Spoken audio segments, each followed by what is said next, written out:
Yes, now all of you, please go ahead and share your power manifestation experience in the chat.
Now, what are the scientific experiments conducted on Kundalini awakening? There are many experiments that were conducted on how this Kundalini awakening happened. The scientific experiments conducted on Kundalini awakening. Now let's listen and learn from Swamiji about the scientific experiments on Kundalini awakening.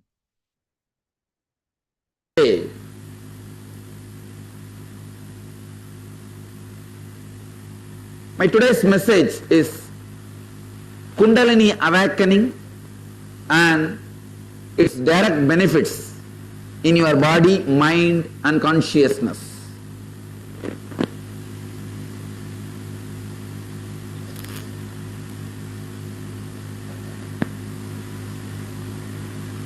See, from the time human beings have started thinking,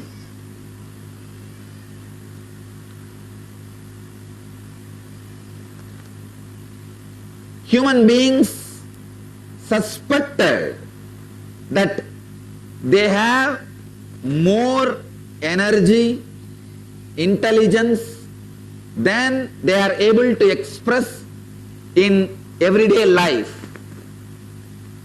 This suspicion is a root cause of all creativity. People who suspected that they have more energy and intelligence and started expressing that in a physical form, they became creators.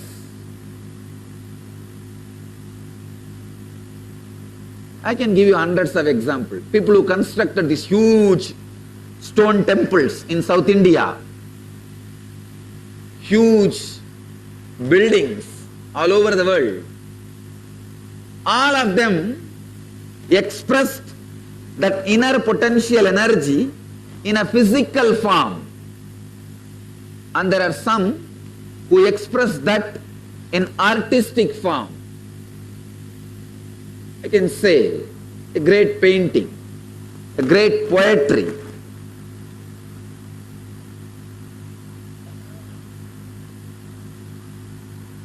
These are not just physical expression, they are artistic, emotional expression. Ultimately, when a man realizes his complete inner potential energy and expresses it in the form of pure energy to help others, it is called spiritual energy. Please understand, human beings from the time immemorial suspected that they have more energy. Some express that energy in the physical form like a construction, carving, building.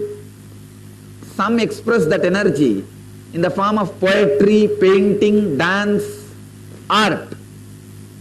Very few express that energy as pure energy, as Kundalini Shakti. Very few unfortunate decided there is no such inner potential energy except what we know in the day-to-day life, that we call them as atheists. They end up living the life in depression, drug, finally land into death.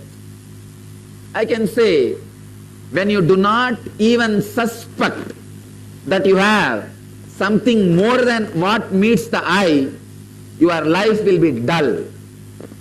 Suspecting you have something more than what you express in your day-to-day life is the first step for any higher conscious experience or any growth.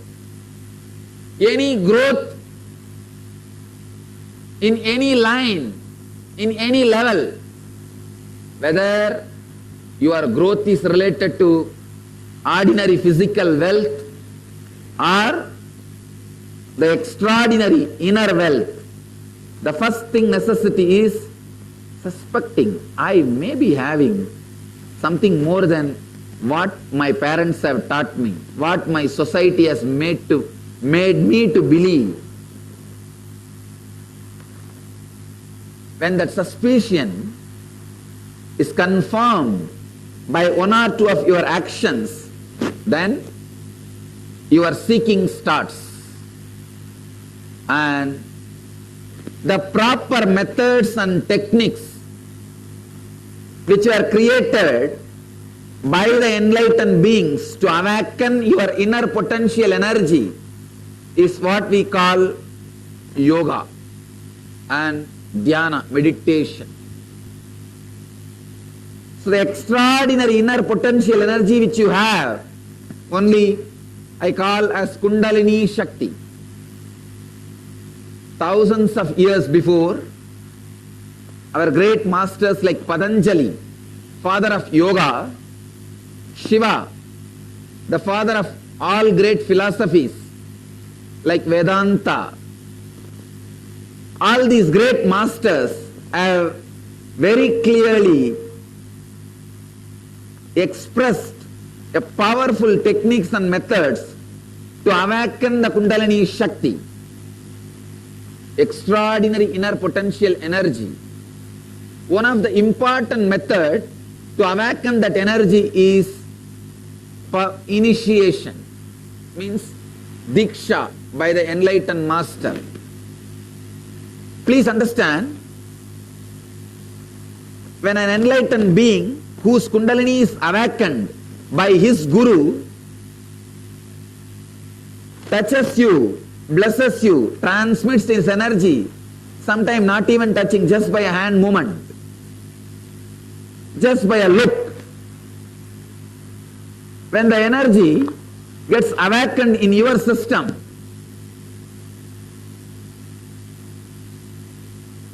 you also experience the same highest conscious coherence which an enlightened being expresses. This initiation is what I call transmission of energy. Please understand, when an enlightened master initiates you, your Kundalini also gets awakened. You can see some of the people shaking their body. Don't be afraid. They are not hypnotized or mesmerized. You see, a hypnotized person will not be blissful. They are not hypnotized or mesmerized. Their Kundalini is awakened. When the Kundalini awakens, such an extraordinary joy and energy, their body becomes very light. You see, your mind is the main reason for your heaviness.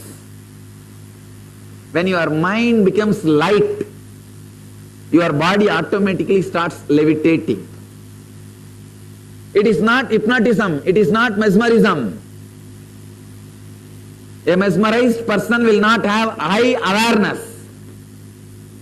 Now I am going to demonstrate in front of you through the proper scientific researches under the controlled conditions from a reputed scientist and the doctors who are working in the field of neurofeedback for last decades. Through their scientific studies, they have discovered not only the people whose Kundalini is awakened, whose body is levitating, not only they are not mesmerized or hypnotized, their awareness is multiple times higher than a normal human being. Means high intelligence, high clarity, high awareness and high restfulness. Please understand, the doctors who are doing research on this phenomena, what I call Kundalini awakening, the power of initiation,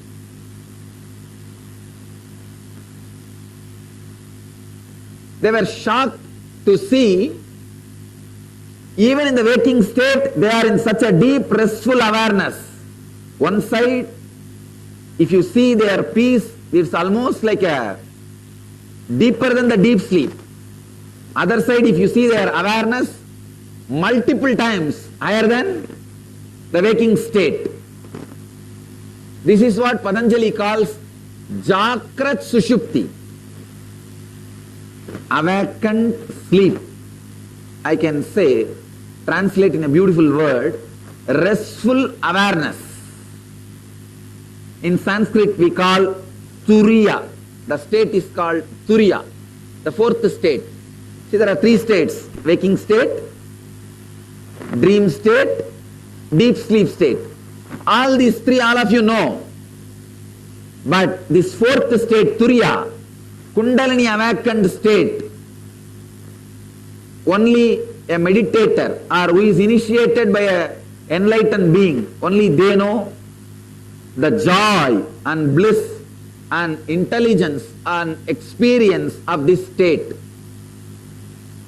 All the religions all over the world work for this state. Vivekananda says very beautifully, all our books, theories, meditations, yoga, techniques, symbols, temples, rituals, festivals, tirthas, yatras, everything is for this enlightenment, for this Kundalini awakening. But blessed are those very few rare souls who get the initiation from an enlightened being. Blessed are those who get the transmission of energy and experience Kundalini awakening in a very young age, in a very easy way, without much difficulty, and live that joy. You can never become a billionaire by begging 1 rupee, 1 rupee, 1 rupee, 1 rupee, 1 rupee. You can become a billionaire only if a billionaire writes the will to you. Very rarely few people work hard and try to become billionaires. Honestly, they also become billionaires, but number is very small. Like you yourself doing sadhana for 20 years, 25 years, finally experiencing the Kundalini awakening. By the time you experience the Kundalini awakening, your life is over. You become old. You don't enjoy the joy of living enlightenment. Joy of living enlightenment. It's like by the time you become a billionaire, you are old. By the time you acquire food to eat, you have diabetes, you can't eat.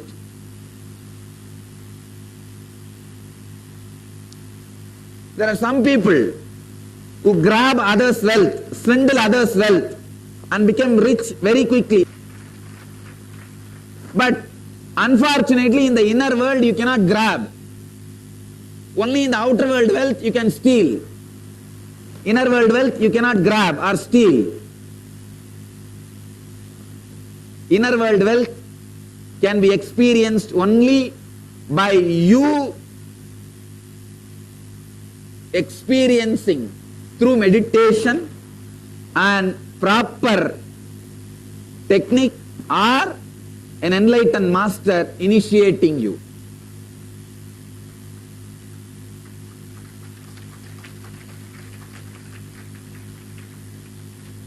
In the inner world, no stealing will work.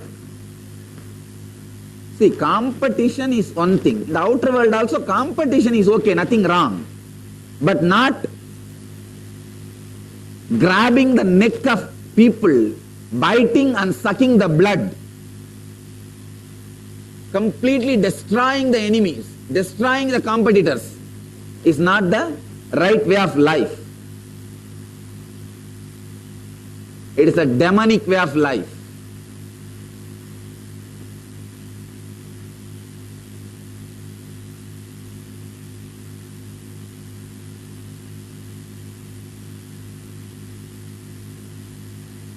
When your Kundalini is awakened properly through the initiation of an enlightened master, your brain reaches the highest coherence, highest conscious coherence, and your non-mechanical parts of the brain gets awakened. Please understand, your brain has two different parts. Mechanical parts means the parts which are responsible for your function of the heart, the function of heart's function, the function of the lungs, function of the kidney. These parts are all mechanical. It will be functioning for all the human beings. Whoever is healthy, for all human beings, for all of them it will be functioning. But the non-mechanical parts of the brain, those parts are responsible for the extraordinary powers like telepathy, teleporting, and we call it teleporting the information and teleporting the material. Today I am going to demonstrate only levitation, but very soon, maybe within a month, I will call one more press meet. I will be demonstrating the teleportation itself under the controlled conditions. Today we don't have enough time, that much of time, and we are also getting more scientists from American University. We are now working to have tie-up with 2-3 universities. So we wanted the teleportation to be demonstrated. Teleportation means dismantling an object just through the mental power. I can say the mental power is too small word, deeper than mind. Maybe I can say energy, that will be the better word. Through the energy, dismantling an object and transporting it in the air and assembling it again, the place we need. So we already did a pilot study, just yesterday we had a pilot study, very successful, but I need time, like maybe 1 hour. The whole team has to sit with me, like a media, scientist, and the person who is receiving, the place where it is going to be teleported, the place where it is going to see the place where it will be kept also under the control of the scientists, the place where it need to reach also will be under the control of scientists. So we will demonstrate in the controlled condition. Today we have not prepared all those controlled conditions.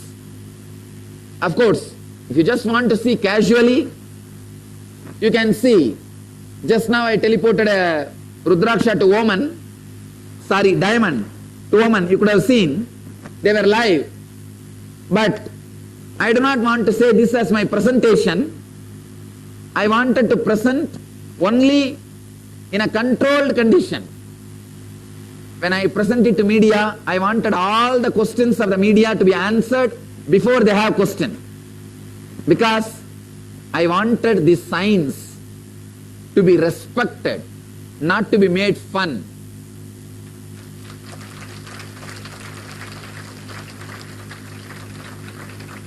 Not to be made fun. It is, please understand, These are some of our great tradition. The extraordinary powers and experiences. I am trying to revive those great signs, the great Patanjali sciences, the power of mind and power of consciousness. So today I will present Kundalini awakening, levitation, the energy activation in front of the media, and I will answer all the questions you have related to this. And not only that, we can even have a specimen from press. Somebody, if you want to volunteer, you can come. We will fix the machine on your brain also, your head also. You try to jump the same way they jump, but your brain will not show the way which their brain is showing. We will demonstrate very clearly. So through this we will prove they are not jumping voluntarily. It is some higher experience happening which is moving their body. We will prove. And not only that, any other question you have, you may have hundreds of questions. Are they under drugs? No. Not only they are not under drugs, if somebody was addicted to drugs, through this initiation they come out of drugs. That's one. Second, are they hypnotized? No. Not only they are not hypnotized, if they are hypnotized by some other way for some other reason, if after initiation they come out. Same thing, the health, the doctors and scientists, they will present it to you. This Kundalini awakening completely heals the body, raising the mitochondria energy level 1300%.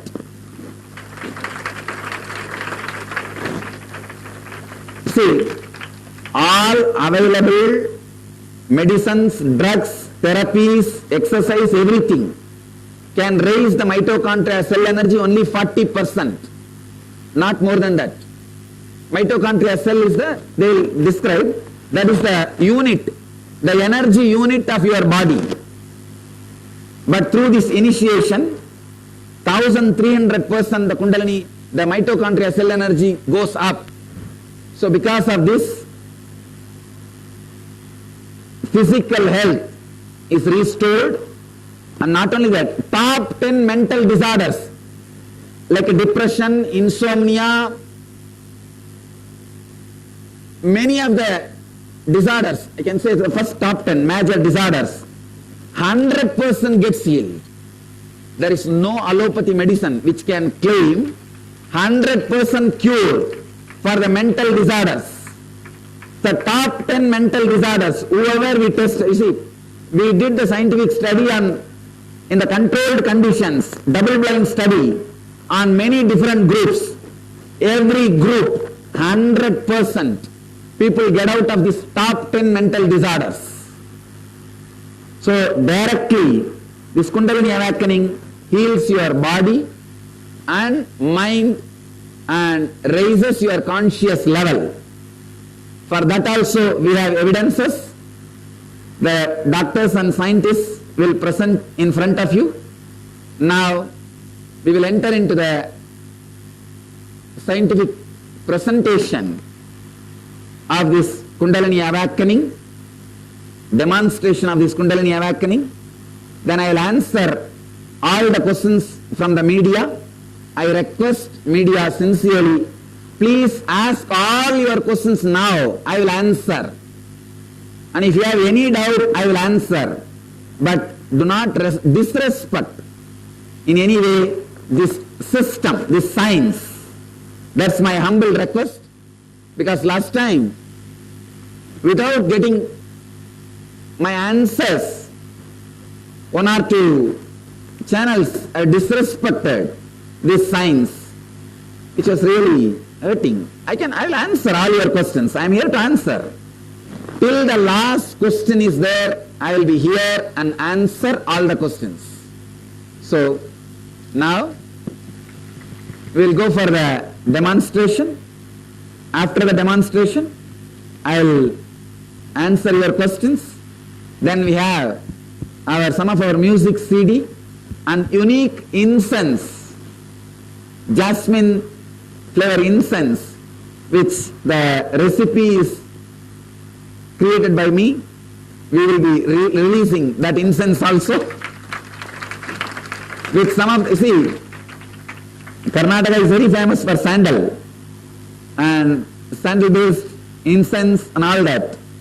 So I worked with some of the herbs and the sandal essence and created a unique jasmine smell incense. So we'll release that incense also today, and then we'll start our darshan. All of you will have darshan, even if it goes till night 11-12. Every individual will have darshan. We will enter into the demonstration, experiment. Good afternoon and Nithyanandam, everybody.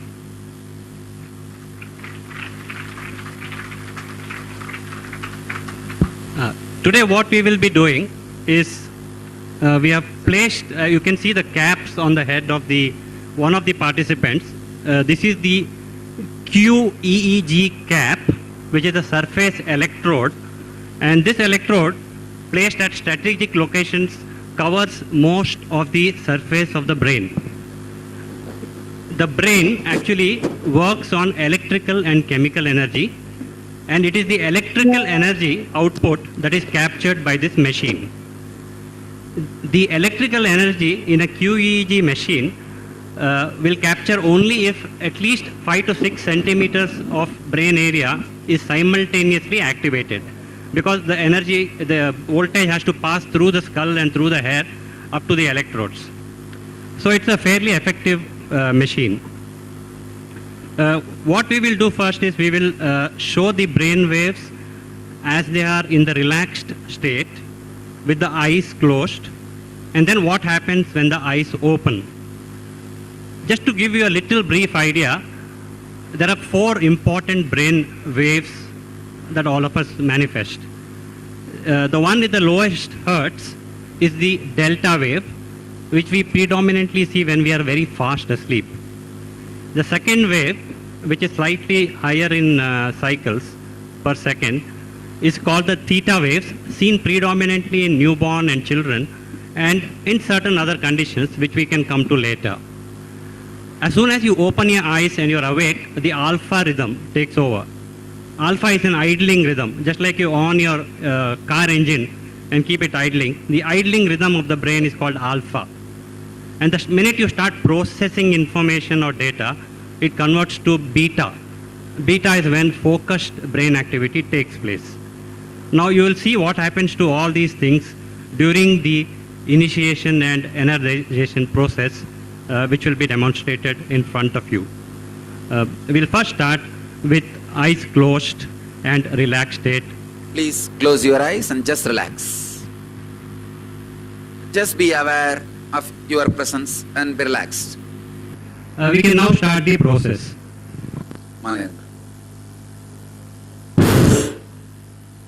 Let the Kundalini energy in you all be intensely awakened. Let you all experience highest consciousness, health, bliss. Now you can see that there is almost no cortical activity at all.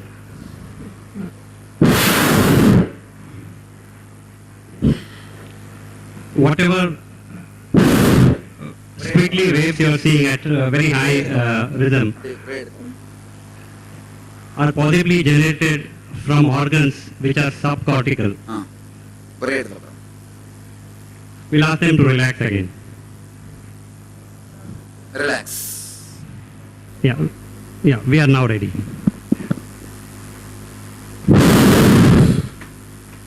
Let the Kundalini energy in you all be awakened intensely.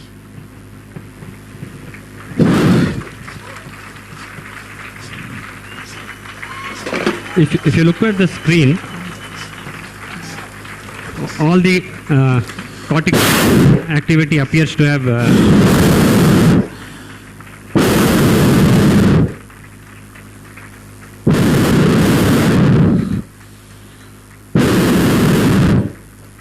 Let the Kundalini energy be intensely awakened.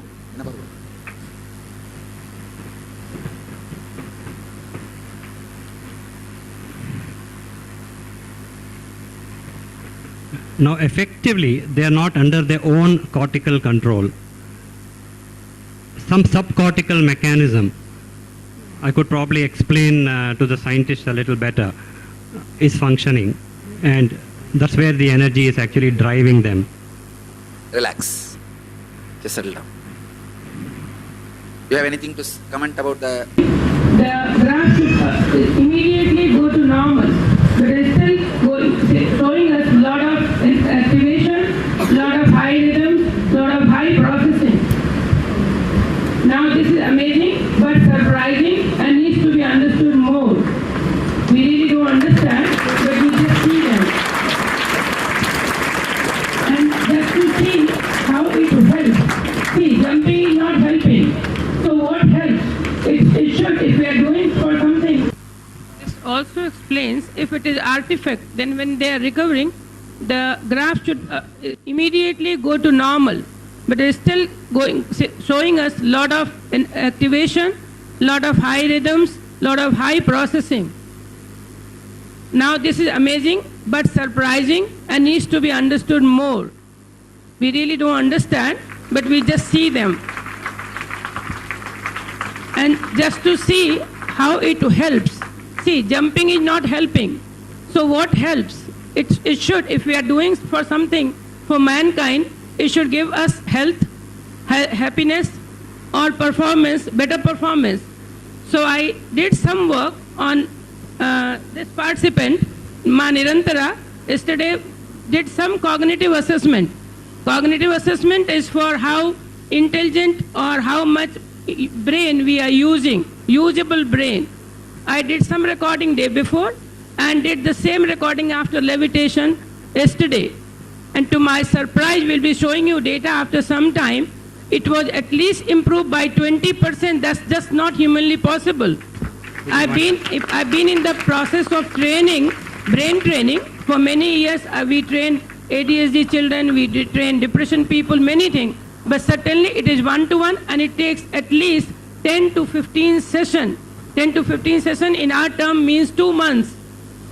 Every week we'll be meeting. But I see this change immediately. I need to investigate more. I need to get into deeper. If it really helps, then really hats off. If not, then we need to work on. Thank you. So what Dr. Kanak explained is basically that in normal cognitive therapy practice, it takes a minimum of 2 months of therapy to get objective or subjective improvement in cognitive function, which she assessed yesterday over a gap of 18 hours. And in 18 hours, she showed significant demonstrable improvement in cognitive function, which she will be talking about because she's an expert in that field. And we will show you about that later. In the meanwhile, we will now also demonstrate on the next participant who will, because you need to know that this is not a one-off thing. Almost anybody's brain can be activated like this. And it is purely the energy that is coming from a source which is common. And the common source for us at the ashram is Swamiji, but for the universe, it's the cosmos itself. And it's from this common source, the energy is being transmitted person to person, and we can show that by linking up each person to the EEG cap. We'll show the next person now. Please come, next person. And doctor, another thing you said that ashramites trained, it is not limited to ashramites. Anybody who comes to the program also experience. So you can get somebody from Inner Awakening. People are doing some programs here now. The essence of the whole program is the initiation, the energy transmission. All the yoga, meditation, everything is just to prepare their body and mind to receive. Not to, you see, by your own practices and process, the awakening can be only very little. Only when it is transmitted, such a strong experience starts happening. So all the process is preparing them to receive it, that's it. So I can, not only that, anybody who comes and does the program and receives the initiation, will express the same waves. Yeah, that we have seen actually in our study, and we will show it again live today on one of the new participants of the Inner Awakening program who has been here with us only for the last 8 or 10 days. This is Ma Advait.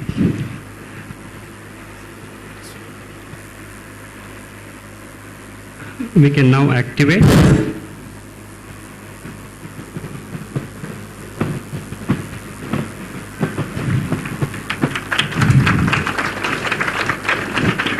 Once again, absence of cortical activity.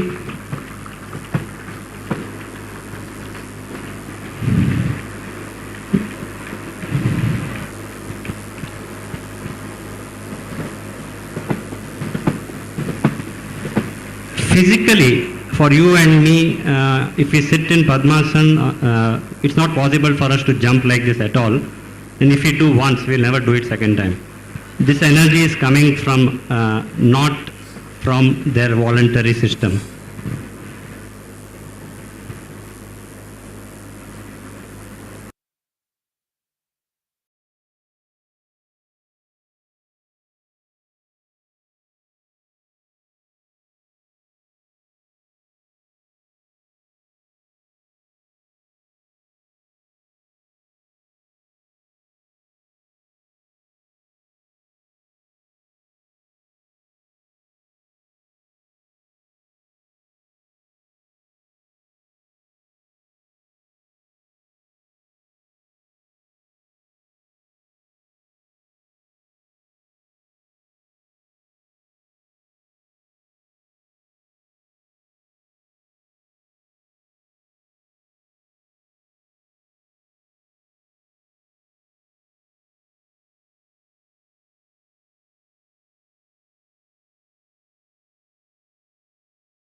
You can see the joy on their faces, which is something unusual. They're not forced. And just some interesting information. Everybody sitting on the dais has a master's degree. I am getting a message. In Oman, 6-phase Rudraksha is materialized. Please welcome Mr. Mayur Patil, who is an Inner Awakening participant. We once again start with everybody sitting relaxed, eyes closed. Please, all of you sit, relax, eyes closed.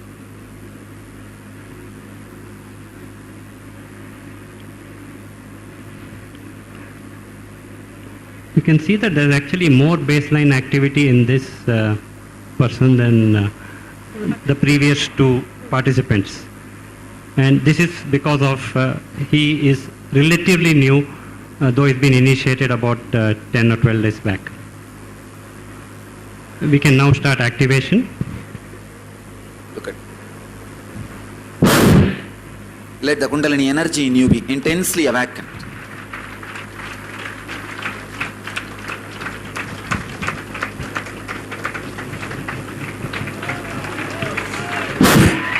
Let all of you experience the Kundalini awakening. Besides this, we actually did some other studies. Yesterday actually we did a same EEG study on Ma Nirantara, and during the process she actually materialized a small Rudraksh, which we have recorded. She had very unusual brain waves. If you look at the 5th and 6th circles, where you see some blue and red color, this is the theta power and the beta power. In fact, her zones were completely black, global, and that is a phenomenon that even Dr. Kanak Pandey, who has been working with this machine for 20 years, has never seen before. So apparently that is the period when teleportation has taken place, but we have yet to do studies. Doctor, Now, have you ever seen this kind of a high peak wave? Or the, No, not in my regular practice, never. I saw once, last time, when I had visited ashram, first time.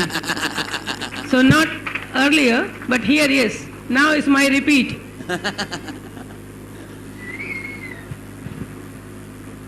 In fact, the last inner awakening, we studied other parts of the body. We took blood samples and studied the mitochondria of the cells, and also we studied the sugars and the blood pressure and so many other physical and physiological parameters. To our surprise, we found that by the end of 21 days, blood sugar came down to normal in all the known diabetics. Blood pressure decreased by almost 10 millimeters of mercury on an average, which is significant without any additional medication or anything. And the mitochondria activity in all the participants across the board increased by approximately 1300%, which is otherwise never seen in normal activity. If you go to the gym, it might increase by 30-40%, and that too in your muscles. For a red blood cell or a white blood cell to show that kind of energy level is very unusual. The other studies that we have done, actually we have collected blood samples for DNA analysis also. I've just got preliminary data yesterday. Yes. Can you share?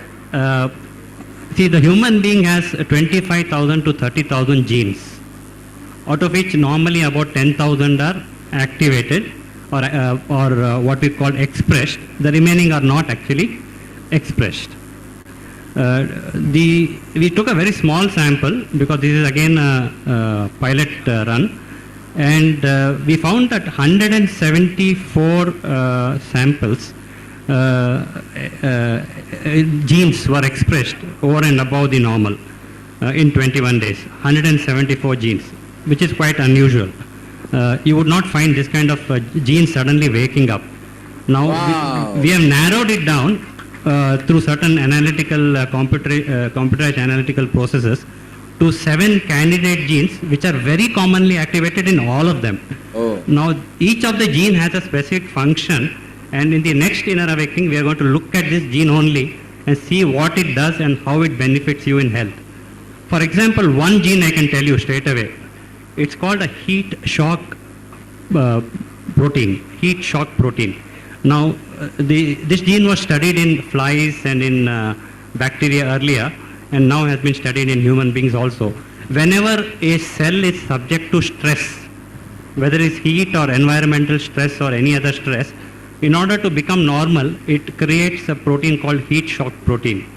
Now, the gene for creating this is immensely activated in the inner awakening participants. I bless you all. Let you all achieve, experience, live, express, radiate and share the eternal bliss. Nithyananda. Thank you.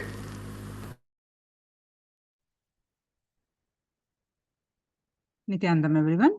So now please post whatever you were understanding from this question and answers from Swamiji about the Kundalini awakening. So please post it, quickly share it.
Trying to taking responsibility for others is the technique for enlightenment.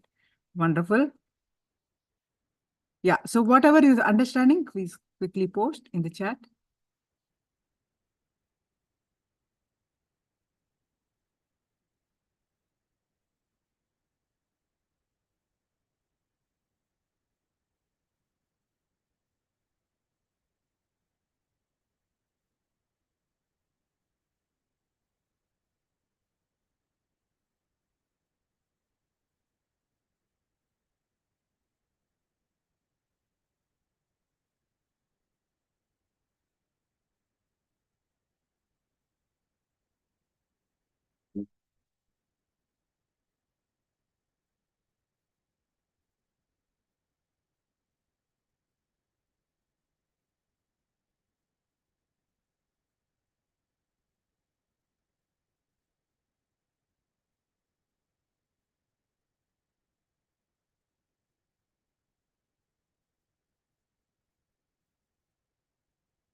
Kundalini awaken non-mechanical part of brain. Kundalini awaken DNA strands. Wonderful. And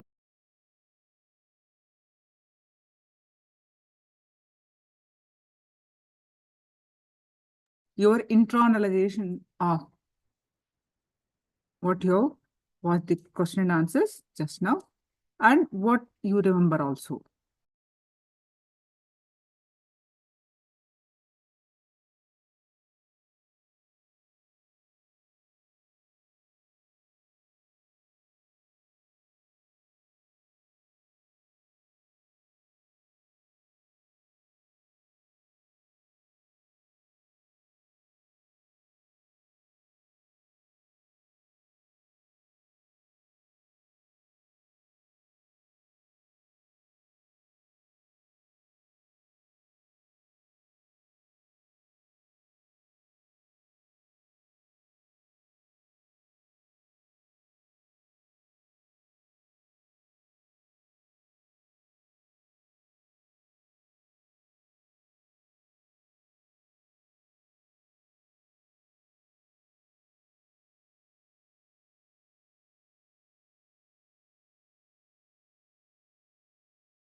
Yes, now let's straight technique to awaken the Kundalini.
Simple will to awaken Kundalini is more than enough to awaken Kundalini.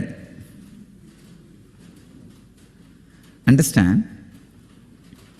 Simple will to awaken Kundalini is more than enough to awaken Kundalini.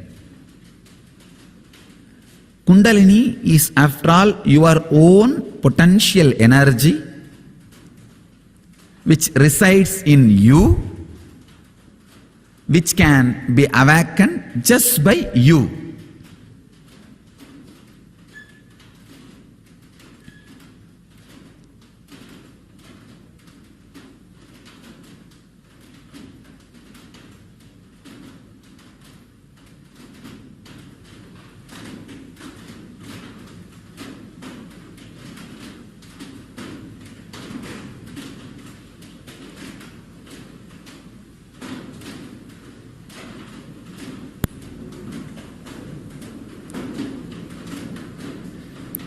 Simple will and instruction to yourself that let the Kundalini be awakened can be the straight technique to awaken the Kundalini.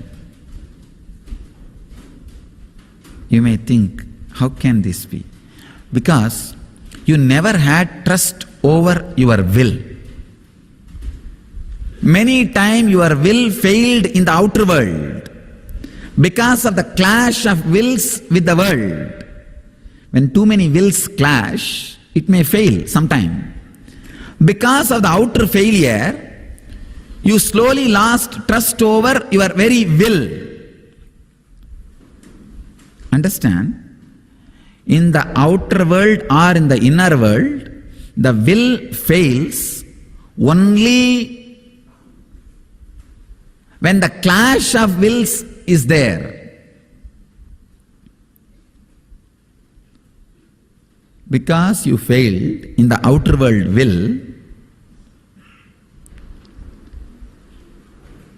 you lost trust over your will even in the inner world. I tell you, simple will can awaken your Kundalini Shakti intensely. You don't need anything. It is your own energy, your own power. It's like if your hands are tied for 2 years, you forget you can lift and move your hands as you want. You can lift and move your hands as you want.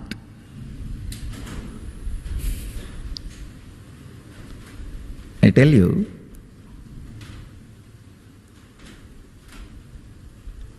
there was a research. Some animals which are kept in cage for a long time, even if the cage is opened, they are not interested in going out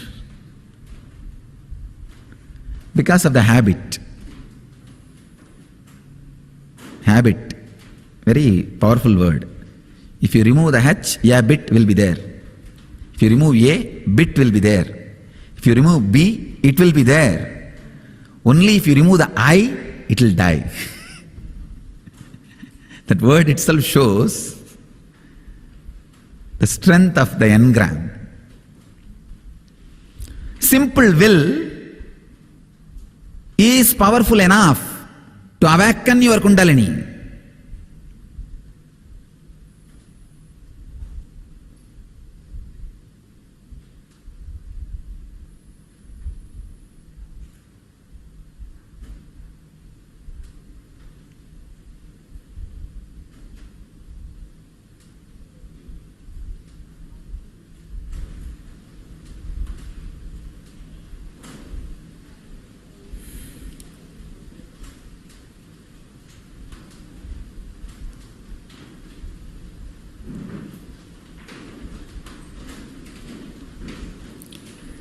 The Kundalini Shakti in your system,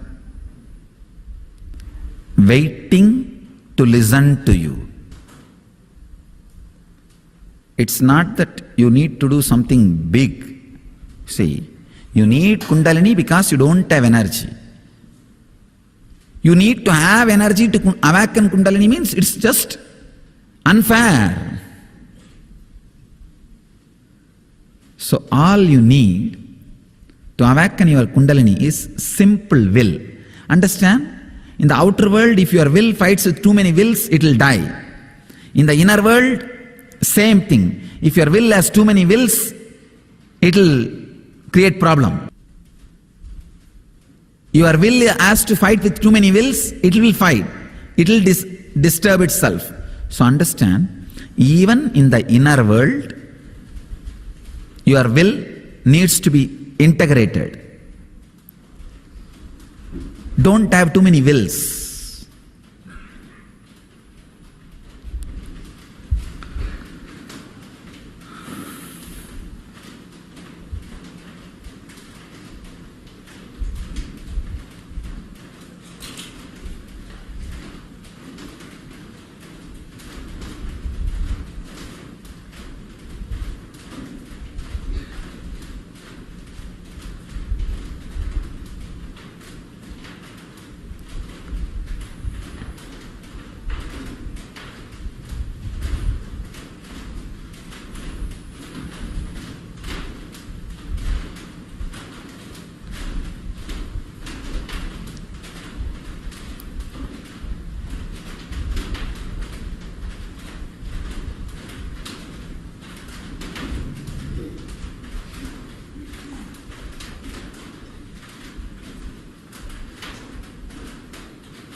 That's what I call simple will. The lap in which you sleep every day, the energy which wraps you around completely, encompassing, just like the hug of the master.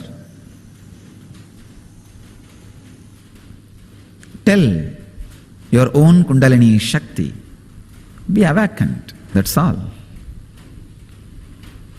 The Devi, Kundalini, is waiting inside just for your request. Request, your simple will awaken the Kundalini Shakti. We will work on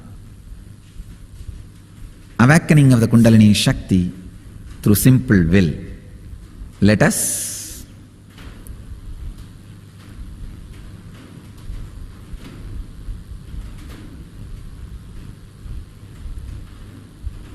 experience Kundalini Shakti just by simple will. Let you all achieve and radiate the eternal bliss, Nithyananda. Thank you.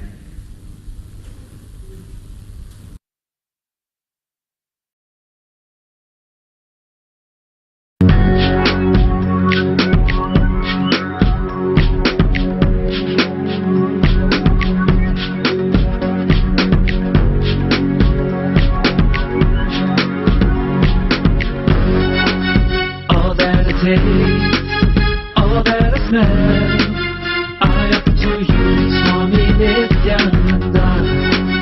All that I see, all that I hear, I up to you, Swami Nithyananda. Let this dance, let this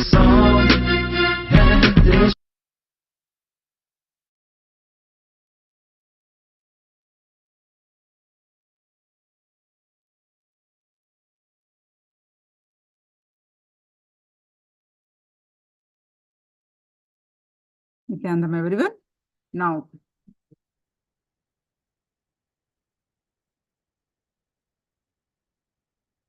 we are going to do power manifestation.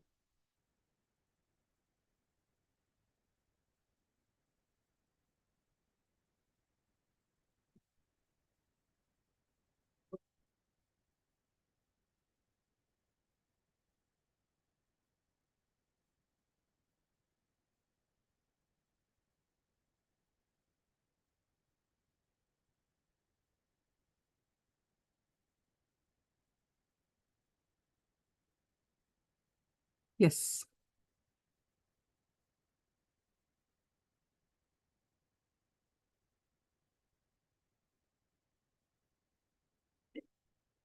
So please post your powerful cognitions from Living Enlightenment book. We are going to do the consciousness over matter, one more round, power manifestation.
Yes, now please sit straight with your object in your hand.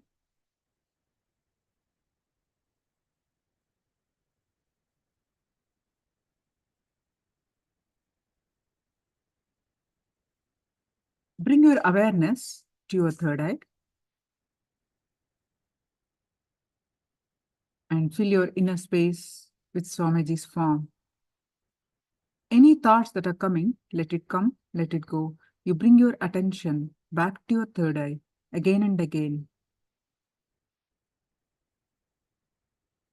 And start chanting the Mahavakya.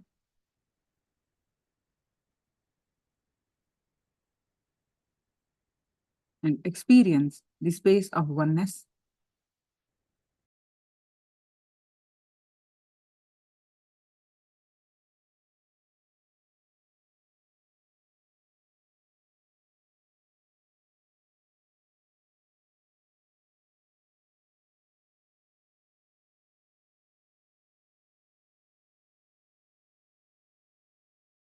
With that space of oneness, declare the object on your hand to move, to roll, and manifest the power of consciousness over matter.